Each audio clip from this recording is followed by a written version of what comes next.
Hi, my name is Kavita Gaikwad from E&TC. Today I am here to give a presentation for my Data Analytics Oral Examination Academic Year 2021. This is the outline of my presentation as four questions were assigned. So let's see one by one. Question number one, perform data wrangling, mean removal, scaling, normalization, and binarization operation. And this is the given array. So what is the data wrangling? Data wrangling is the process of cleaning and unifying messy and complex data sets for easy access and analysis. Now let's see the code. So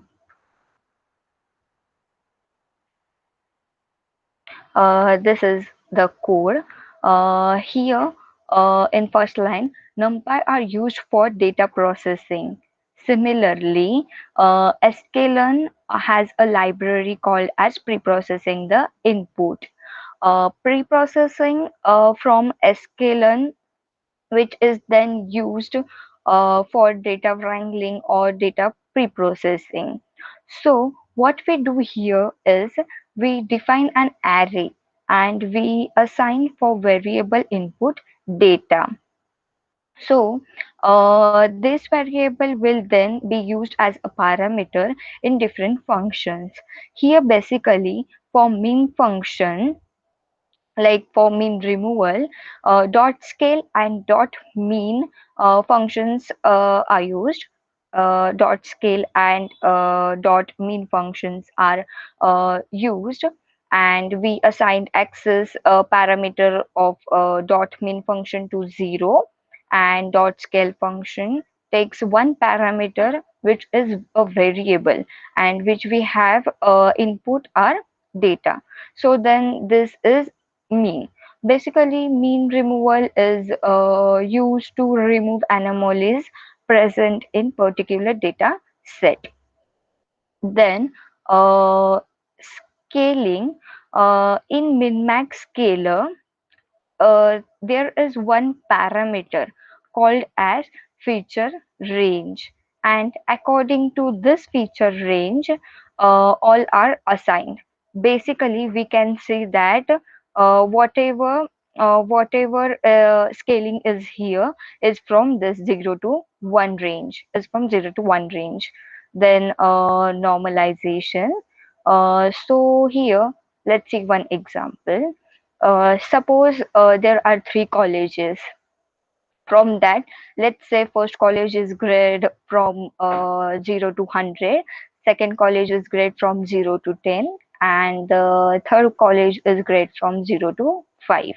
Then we have analogous, the only scale which is from 0 to 10. So basically we can present that data. And since here to identify manually is tough, uh, and also data will get distorted. So because of that, here is one parameter as feature range in min-max scalar function, and we done a range from 0 to 1 to that particular parameter. Also every data is from 0 to 1, rather than this data respect to this, and this data respect to this. That is, we get all the three datas from 0 to 1. Now binarization. So binarization is done because we want the data from in 0 to 1 format. Suppose we have data of height and it's asked to categorized in two terms, as short height and as large height. So one here the one is represented as large, and 0 is represented as short one. Means we have defined the threshold. we have defined the threshold over here. If there is any number above than 5, so we put in it in large height, and if it is below than 5, so we put it in like short height. Means if it is above than 5, then it will assign as 1, and if it is below than 5, then 0. So this was our code. Now let's see our question number 2. So question number 2, what is normalization? So, normalization is the process of organizing data attributes with their relationships to avoid duplication and redundancy. So, there are many successive levels of normalization. These are called normal forms. Each consecutive normal form depends on the previous one. So, it eliminates undesirable characteristics like insertion, updates, and deletes anomalies. So normalization divides the larger table into the smaller tables and establishes entity relationship among those tables.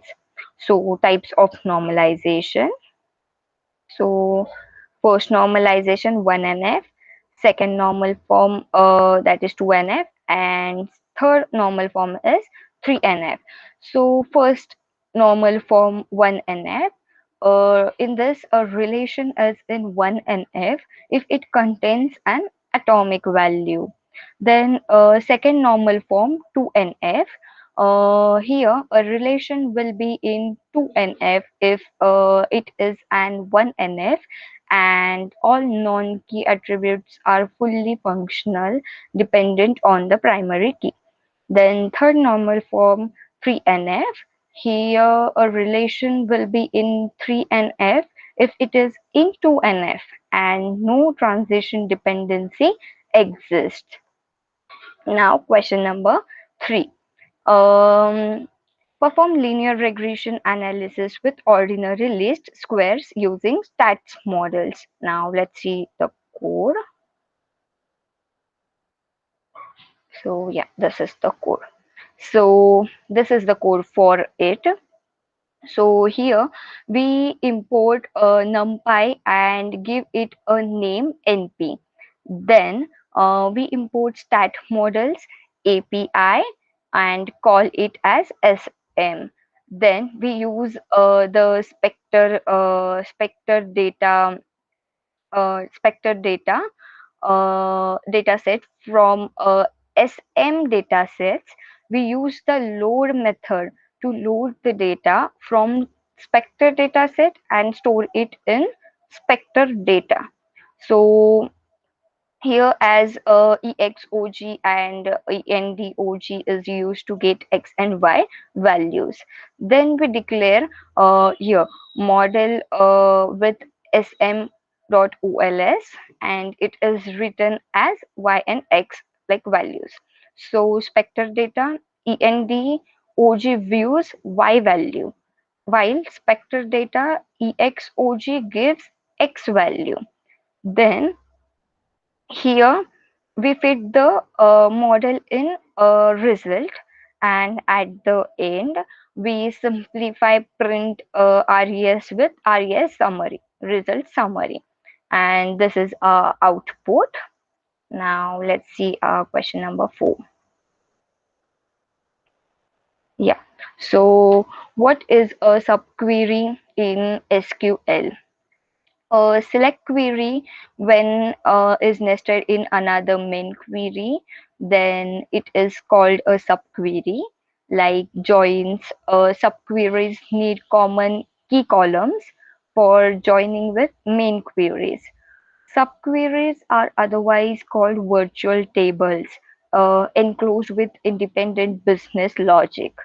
Subqueries execute independently and share its results with the main query so that the complexity reduces while writing the queries. Now let's see the types of subqueries, as there are 5 types of subqueries. Single row subquery, the first one is single row subquery. It returns a single value and feeds to the main query. Then second one is multiple row subquery. It returns more number of rows. Then third one is multiple column subquery. It returns one or more columns results which matches with outer query columns. Fourth one is correlated subquery. This subquery is dependent on the outer query for retrieving each record. Then fifth one is nested subquery. These subqueries are placed within another subqueries. It is called nesting. So that's it.